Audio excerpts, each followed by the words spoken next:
Certamente Ele tomou sobre si as nossas enfermidades e as nossas dores levou sobre si. E nós o reputávamos por aflito, ferido de Deus e oprimido. Mas Ele foi transpassado pelas nossas transgressões e moído pelas nossas iniquidades.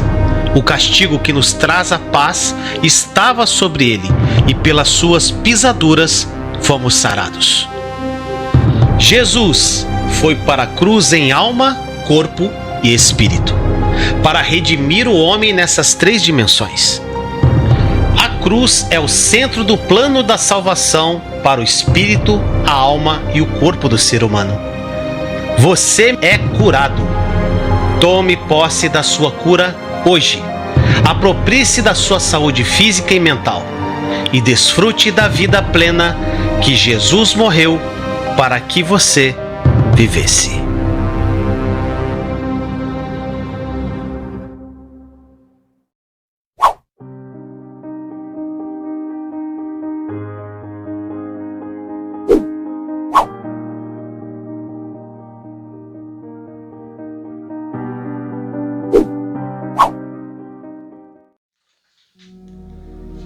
Olá, meus amados, sejam bem-vindos a mais um vídeo desta jornada incrível, Jornada Jeová Rafa, o Deus que cura.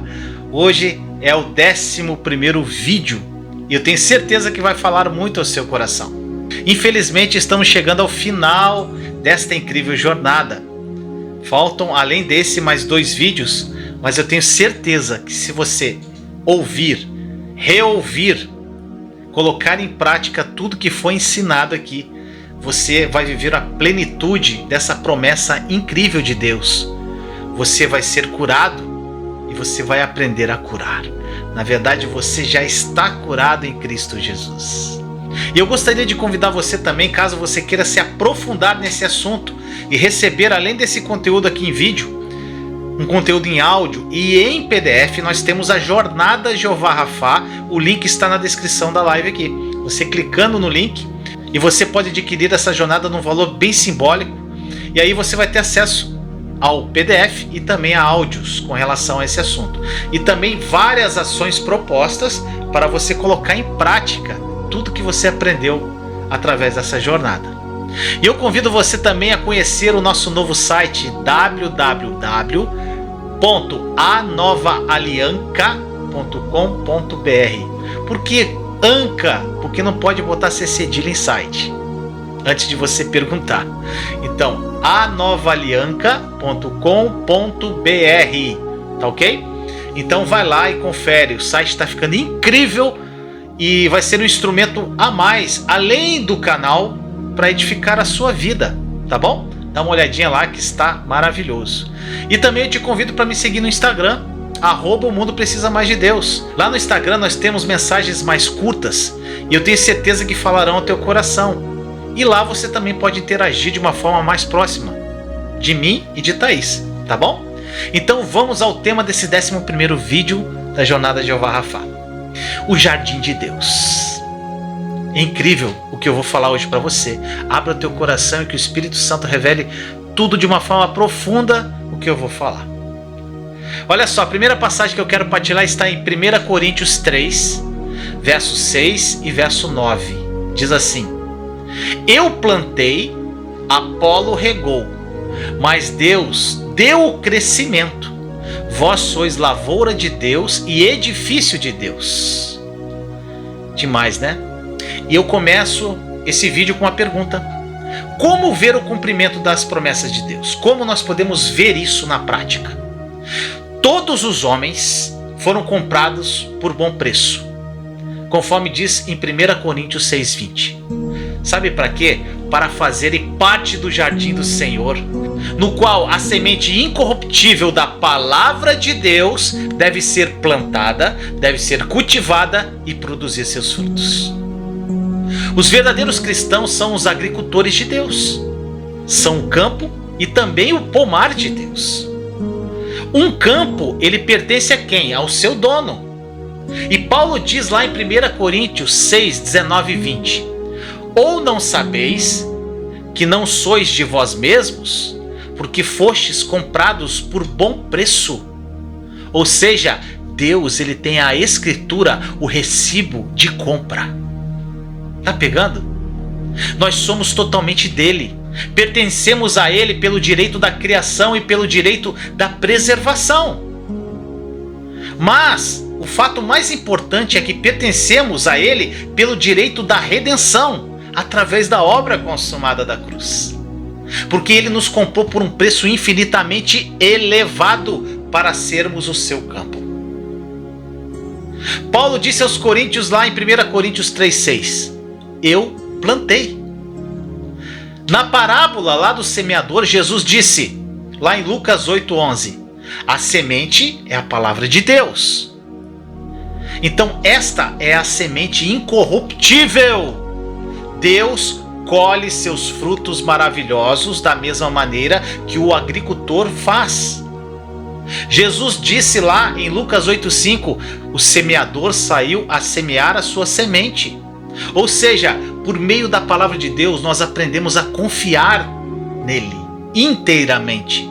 Porque a fé vem pelo ouvir a palavra, como diz em Romanos 10,17. Nós temos fé quando conhecemos a vontade de Deus para nós. Como é que você vai ter fé em algo que você não sabe? Você tem que conhecer a vontade de Deus. E a vontade de Deus está aqui, expressa na palavra dele. O Senhor, ele deseja plantar todas as suas sementes, pois ele sabe que essas sementes vão operar maravilhas através de nós. O propósito de Deus ao criar as sementes era que elas fossem plantadas em bom solo, onde elas pudessem germinar, crescer e produzir muitos frutos. Por essa razão que Paulo disse: eu plantei. A semente, pega essa, ela é inoperante até que seja plantada. O preço infinito que Deus pagou pelo campo, que somos nós, é o homem, revela como é importante que a semente incorruptível seja plantada. A semente, ela guarda todas as obras maravilhosas de Deus. Davi disse lá no Salmo 33,4: todas as suas obras são fiéis. Mas aí, fiéis a quê? As suas promessas. As obras de Deus não são realizadas até que a semente esteja plantada em bom solo. O desígnio do Senhor para nós é que dediquemos a nossa vida, tornando possível a germinação e o crescimento desta semente incorruptível. Nada pode substituir essa semente, nem mesmo a oração. A oração em si não é a semente. A palavra é a semente. E o único propósito das promessas de Deus é o seu cumprimento. Se Deus prometeu, ele quer cumprir a promessa. Todas elas, todas as promessas são uma revelação daquilo que o Eterno, ele quer fazer por nós. Lá em 2 Pedro 1,4, Pedro, cheio do Espírito Santo, ele chama as promessas de grandíssimas e preciosas. Essa grandeza, ela é vista como suprindo todas as nossas necessidades e explorando todas as nossas capacidades. Pega essa, a promessa de Deus, ela serve para suprir todas as nossas necessidades e explorar todas as nossas capacidades. O caráter imutável dessas promessas as torna, como Pedro falou, grandíssimas e preciosas. Porque remove todas as razões para a dúvida e nos dá razões excelentes para que nós nos baseemos nossas expectativas nessas promessas. E como sementes, não podem ser mudadas. Portanto, elas operam resultados maravilhosos em qualquer época e em qualquer jardim. E é tarefa dos cristãos provar por meio do seu testemunho que as promessas de Deus são tão verdadeiras hoje quanto eram há mais de 2000 anos atrás. Que foram dadas para serem conhecidas e reconhecidas, reivindicadas e pedidas em oração. Devem ser plantadas e cultivadas em oração. Devem ser recebidas em oração. Romanos 4,12 Paulo fala dos cristãos como aqueles que andam nas pisadas daquela fé de Abraão, nosso pai. Nós devemos agir em relação às promessas que Deus nos deixou exatamente como Abraão fez, no tocante ao que o Senhor prometeu para ele. Hebreus 11:40, olha o que diz. Será que Deus é menos real para os homens desta dispensação do que era para aqueles que viviam aquém do que Deus proveria a nosso respeito? Forte isso, né? Jesus disse para alguns dos judeus nos seus dias: porque a minha palavra não entra em vós. Será que a palavra ocupa lugar em nós? Será que a palavra está ocupando lugar em você, em mim? Eu digo isso porque, meu irmão, minha irmã, porque ela precisa estar em nosso interior, em nossos pensamentos, em nossa memória, em nossa consciência, em nossos afetos. Ela tem que alcançar e manter em nosso interior um lugar de honra, de reverência, de fé, de amor, de obediência. Deve obter e reter em nós um lugar de confiança. Deve obter e reter em nós um lugar de autoridade. Milhões de pessoas dizem que estão firmes nas promessas de Jesus, enquanto na realidade a maioria das promessas de Deus não é reivindicada pelos membros das igrejas. Ficar firme nas promessas de Deus significa ver as promessas se cumprir. Significa nós nos apropriarmos das bênçãos que cada uma revela. Significa fazer a oração da fé para ver o cumprimento dessas promessas. A preciosidade dessas promessas deve determinar o nosso amor e consideração. Paulo ele estava feliz ao afirmar assim: eu plantei. Olha que triste isso. Se todos os agricultores cuidassem de suas sementes, como milhões de cristãos tratam a semente incorruptível, o mundo morreria de fome. Agora, existem possibilidades infinitas na semente. Por isso devemos dizer em relação a todas as pessoas, como se dizia lá em Atos 17:11, de bom grado recebiam a palavra. Nos textos bíblicos mais claros há diversas bênçãos. São mais de 7.787 promessas, assim como em uma pequena semente há uma árvore potencialmente produtiva, onde podem gerar milhões de sementes. Um versículo das Escrituras que consegue germinar no coração do homem pode transformar-se em uma colheita de milhares de almas. Tá pegando isso? Uma pequena quantidade de trigo pode, depois de algum tempo, cobrir um continente e alimentar muitas nações. E os resultados de cultivar-se a semente incorruptível são muito maiores e muito mais desejáveis do que as colheitas de sementes naturais. Somente a semente incorruptível pode trazer resultados eternos, meu amado.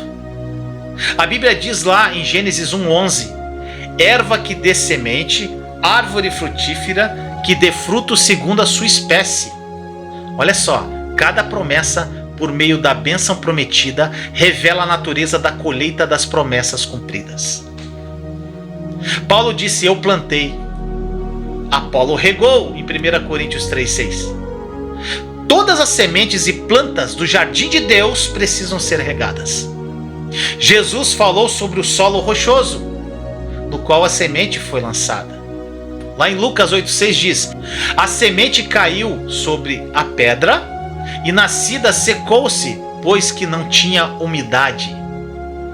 Para que a semente cresça, o solo precisa manter-se úmido. E por causa da falta de água, muitas das plantas de Deus secam em vez de crescer. Um jardim é um lugar de crescimento. Paulo escreveu lá em 2 Tessalonicenses 1:3: a vossa fé cresce muitíssimo e a caridade de cada um de vós aumenta de uns para com os outros. E Pedro nos exorta lá em 2 Pedro 3:18, a crescer na graça e no conhecimento do nosso Senhor. Portanto, Deus diz a cada um dos seus pequenos jardins, Ele está falando para você: enchei-vos do Espírito. Ou seja, mantenha o solo úmido. A água é o Espírito, o qual Deus deu àqueles que lhe obedecem.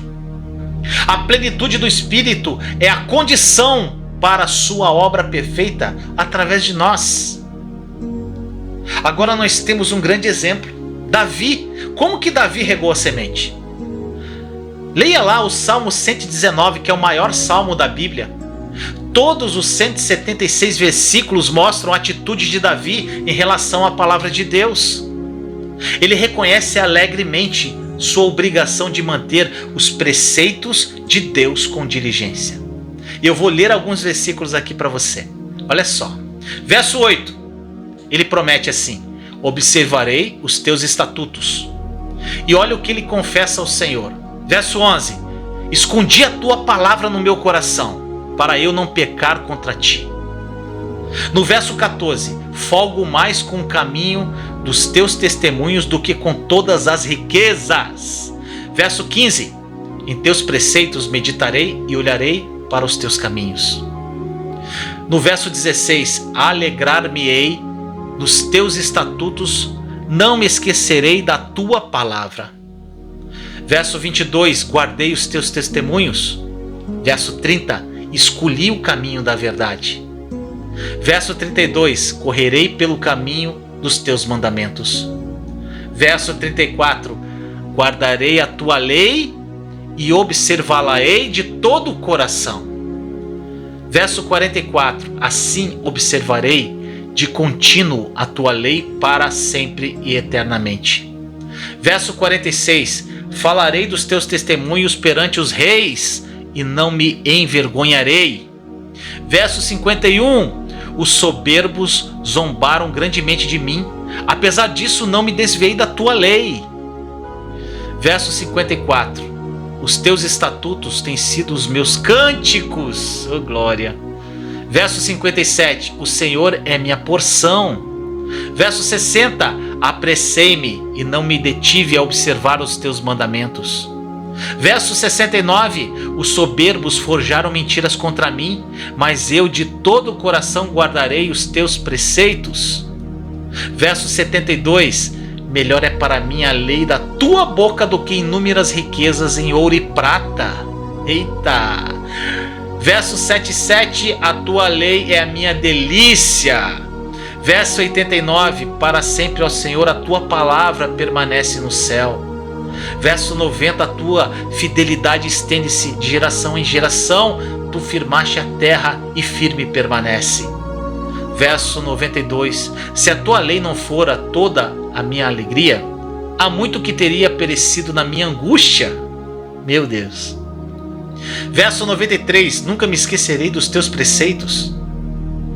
Verso 97, ó, como amo a tua lei, é a minha meditação em todo o dia. Verso 101, desviei os meus pés de todo mau caminho, para observar a tua palavra. Verso 103, ó, quão doces são as tuas palavras ao meu paladar, mais doces do que o mel à minha boca. Verso 105, lâmpada para os meus pés é a tua palavra, e luz para o meu caminho. Verso 106, jurei e cumprirei que hei de guardar os teus justos juízos. Verso 111, os teus testemunhos tenho eu tomado por herança para sempre, pois são o gozo do meu coração. Lindo, né? Verso 112, inclinei meu coração a guardar os teus estatutos para sempre até o fim. Verso 113, aborreço a duplicidade, mas eu amo a tua lei. Verso 117, de contínuo me alegrarei nos teus estatutos. Verso 127, amo os teus mandamentos mais do que o ouro e ainda mais do que o ouro fino. Verso 128, por isso tenho em tudo como retos todos os teus preceitos e aborreço toda falsa vereda. Verso 129, maravilhosos são os teus testemunhos, por isso a minha alma os guarda. Verso 157, muitos são os meus perseguidores e os meus inimigos, mas não me desvio dos seus testemunhos. Verso 62, folgo com a tua palavra como aquele que acha um grande despojo. Incrível.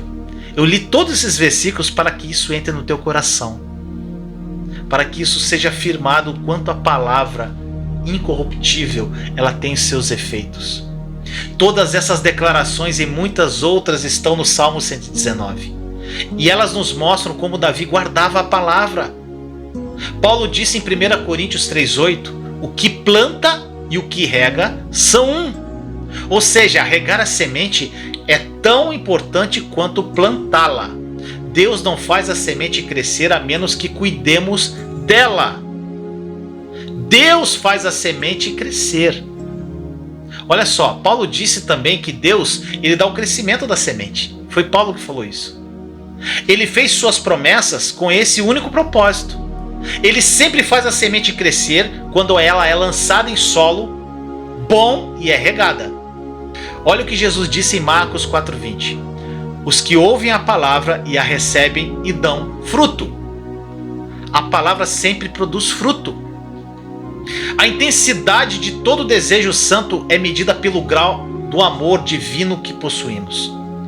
Portanto, o desejo de Deus, assim como o amor dele, é muito maior do que o nosso.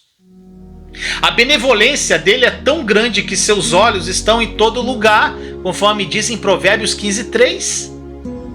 Os olhos de Deus estão em todo lugar continuamente, buscando, sabe o que? Oportunidades de abençoar aqueles cuja atitude do coração torna isso possível. Você tem tudo o que o seu coração acredita. A promessa de Deus, ela nos pertence. Sua justiça exige que ele faça a semente crescer quando ela é plantada e regada. João diz lá em 1 João 9, ele é fiel e justo. Isso significa dizer que Deus seria injusto se nos negasse aquilo que ele prometeu. Nós temos o direito de receber o que ele nos prometeu. É um fato 100% verdadeiro que Deus providencia que a semente, após ela ser plantada, após ela ser regada, ela cresça. Todos nós podemos provar isso para nosso deleite atual, para o que nós vivemos hoje e eternamente. Deus é o melhor agricultor do universo. Ele nunca vai falhar. E uma coisa que você tem que entender: o tempo de Deus é agora. Estou esperando o tempo de Deus. O tempo de Deus é agora. Uma vez que o trabalho da semente incorruptível, ela é sobrenatural e somente Deus a faz crescer. Muitas vezes ela produziu resultados maravilhosos no mesmo dia em que ela foi plantada. A promessa de Deus é para hoje. O seu tempo é sempre atual. Lá em Hebreus 4:7 diz: hoje, se ouvirdes a sua voz, não endureçais o vosso coração. Não demore a aceitar as promessas de Deus. É hoje. Talvez você não esteja vivo amanhã. Suas promessas pertencem a nós hoje e não podemos ter certeza de que as receberemos em outra ocasião. A única forma de termos plena certeza da bênção de Deus é aceitar essa bênção no tempo dele. E o tempo dele é agora. Em 2 Coríntios 6,2 diz: eis aqui agora o dia da salvação. E uma vez que agora é o tempo determinado por Deus, devemos aceitar isso como nosso tempo. E ele ainda fala lá no Salmo 95:7. E no Salmo 95:7 nos exorta a ouvirmos a sua voz hoje e não endurecermos o coração por causa da demora. Marcos 11:24, Jesus diz: crede que o recebereis e tê-lo-eis. Em outras palavras, Deus diz a você: pega. Quando? Agora, ao orar. Quando você orar, já pega para você. A fé declara antes de receber a resposta, falando: Pai, graças te dou porque o Senhor me ouviu. Quando você não puder ver ou sentir, diga assim: é hora de confiar. Os resultados não se manifestarão até que nós creiamos que a nossa oração foi ouvida. Diga a Deus assim: sei que neste momento estás agindo em resposta à minha fé, Senhor. Eu creio e eu conto com a tua fidelidade. Assim a questão passa das nossas mãos para as mãos de Deus, no momento em que firmamos tal compromisso de fé. Paulo disse: porque eu sei em que tenho crido e estou certo de que é poderoso para guardar o meu depósito até aquele dia, lá em 2 Timóteo 1:12. No entanto, meu irmão, minha irmã, Deus não promete guardar nada que não lhe seja confiado. Ou seja, essa é a maneira de recebermos tudo o que Ele nos prometeu. Se os dons de Deus para a alma e para o corpo fossem apenas dons prometidos, nós teríamos que esperar que o doador cumprisse suas promessas.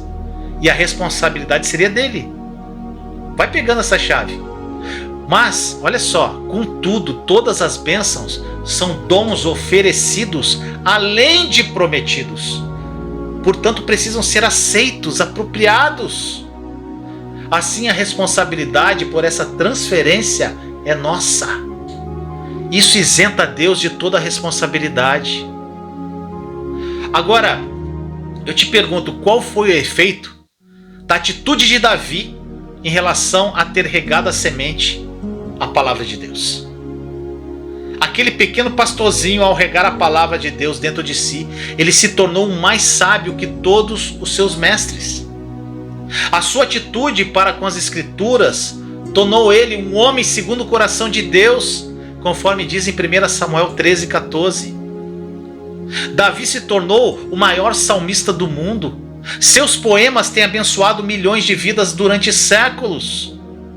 Ao regar aquela semente, o filho mais moço de Jessé se tornou um escritor divinamente inspirado. E da mesma forma como toda semente plantada produz mais semente, as palavras de Davi em Salmos tornaram-se parte da semente incorruptível, a qual durante séculos germinou no coração de homens e todo mundo. Isso é demais. Suas palavras já fizeram parte de uma infinidade de sermões. Quantos salmos eu citei aqui hoje? Davi descobriu que, quando meditamos, mastigamos nosso alimento espiritual, absorvendo a doçura e os nutrientes da palavra de Deus para o nosso coração. Isso que é importante. A meditação tem um poder digestivo e transforma a verdade em um alimento nutritivo. É a palavra de Deus que, segundo Paulo, opera eficazmente em nós toda a transformação divina de glória em glória. Lá no Salmo 119:100, Davi disse: sou mais prudente do que os velhos, porque guardo os teus preceitos. Observado os preceitos do Senhor de todo o coração, Davi, ele aprendeu desde a sua idade, lá de infância, de garotinho, a ser mais sábio do que os homens mais velhos do que ele. Davi, por meio da meditação e aplicação dos preceitos divinos à vida dele, obteve conhecimento para ouvir o bem e o mal, a ponto de ser comparado a um anjo de Deus. Isso está lá em 2 Samuel 14:17. E no verso 20 do mesmo capítulo, novamente nós lemos a respeito dessa comparação, e dessa vez em termos de sabedoria. Foi ele quem afirmou lá no Salmo 119:50: tua palavra me vivificou. Isso ocorreu de tal forma que a escritura se cumpriu na vida dele. A sua existência foi cheia de louvor e de ação de graça. É muito melhor ser jardim de Deus do que do diabo. As possibilidades da semente incorruptível são infinitas. Não há nada melhor do que ser no jardim de Deus. Somente Deus pode conhecer como será a colheita eterna que fará em nossa vida. E lembre-se de que por meio de toda a sua vida cristã, você é o campo de Deus, onde sua semente é plantada. Que esta palavra tenha falado profundamente ao teu coração. Eu gostaria de terminar esse vídeo fazendo uma oração. Senhor amado, muito obrigado por mais uma palavra. Mais uma palavra que eu tenho certeza, Senhor, que falou aos corações. Que meus irmãos e irmãs que estão ouvindo esta palavra fiquem cheios de tudo que foi dito aqui. Que eles entendam que eles são o campo e que a palavra é a semente, mas cada um de nós temos que regar essa semente. Nós temos que nos dedicar, focar em Ti, criar intimidade, ler a Tua palavra e conhecer quem Tu és e quem nós somos em Ti, Senhor. Que isso seja algo esclarecedor à mente dos meus irmãos e irmãs. E eu declaro na vida de cada um deles todas as bênçãos que já foram dadas através de Cristo na cruz. Eu declaro cura, amor, salvação. Eu declaro paz, eu declaro amor, eu declaro prosperidade, eu declaro, Senhor, ausência de ansiedade e preocupação. Senhor, que eles recebam tudo isso pela fé e que a palavra seja a verdade que vai os libertar definitivamente. Assim nós oramos em nome de Jesus. Amém. Muito bom, né? Faltam poucos vídeos para acabar essa jornada. Então, até o próximo vídeo. Mas antes, eu gostaria de falar para você que esta jornada também está disponível a você em áudio e PDF. Vídeo, áudio e PDF. É a Jornada de Jeová Rafá. O link está na descrição. Se você quiser adquirir esse estudo de uma forma mais profunda para você estudar, está disponível aí. Tá? Num preço bem acessível. E outra coisa, tem várias jornadas aqui também no mesmo link que você vai encontrar. E também eu falo para você dar um pulinho no nosso novo site www.anovalianca.com.br. Nós estamos com um novo site incrível que vai te ajudar, vai agregar ao conhecimento que você recebe aqui no YouTube, tá bom? E eu também te convido a me seguir lá no Instagram, @o mundo precisa mais de Deus. Lá você vai poder interagir de uma forma mais próxima de mim, tá bom? Te amo em Cristo Jesus. Até a próxima. Beijo.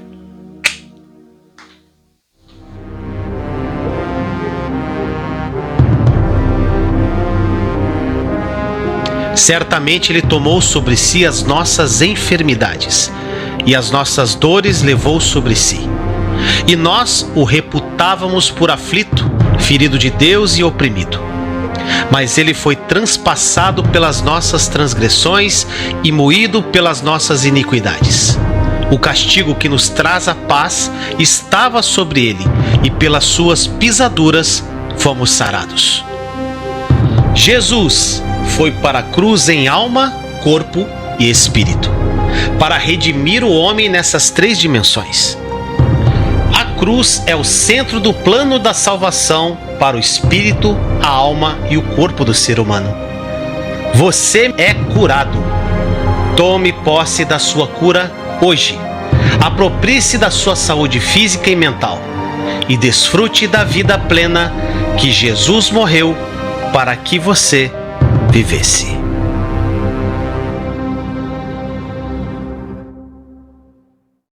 Compartilhe esta mensagem para edificar mais vidas. E caso você queira adquirir o meu estudo sobre a Nova Aliança, em vídeos, áudios, mapas mentais, PDFs, meditações, uma jornada chamada Está Consumado, em busca da verdade que vai te libertar, clique no link na descrição desse vídeo. Nesse estudo você vai aprender o que é a Nova Aliança, diferenças entre a Velha e a Nova Aliança. Ainda você vai aprender a orar de acordo com a Nova Aliança e ter as suas orações respondidas. Você vai aprender a jejuar corretamente e você vai descobrir a sua verdadeira identidade em Cristo Jesus. Além disso, você vai entender o que representou a obra consumada da cruz de Jesus e todos os benefícios que ela carrega, entre outras coisas incríveis. Então clique agora, não perca tempo e aproveite a promoção desse estudo incrível, que foi feito com muito amor e carinho. Te amo em Cristo Jesus. Para que você tenha uma interação maior comigo, eu convido você a me seguir lá no Instagram. Lá nós postamos vídeos menores e você pode falar comigo no direct. Que tal? Eu quero te ajudar. Meu propósito de vida é ajudar você a viver a vida plena que Jesus morreu para que você vivesse. Uma vida de paz, de alegria, de amor e bênção. Então, me segue lá, @o mundo precisa mais de Deus. Tá bom? Beijo no coração. Te amo em Cristo Jesus.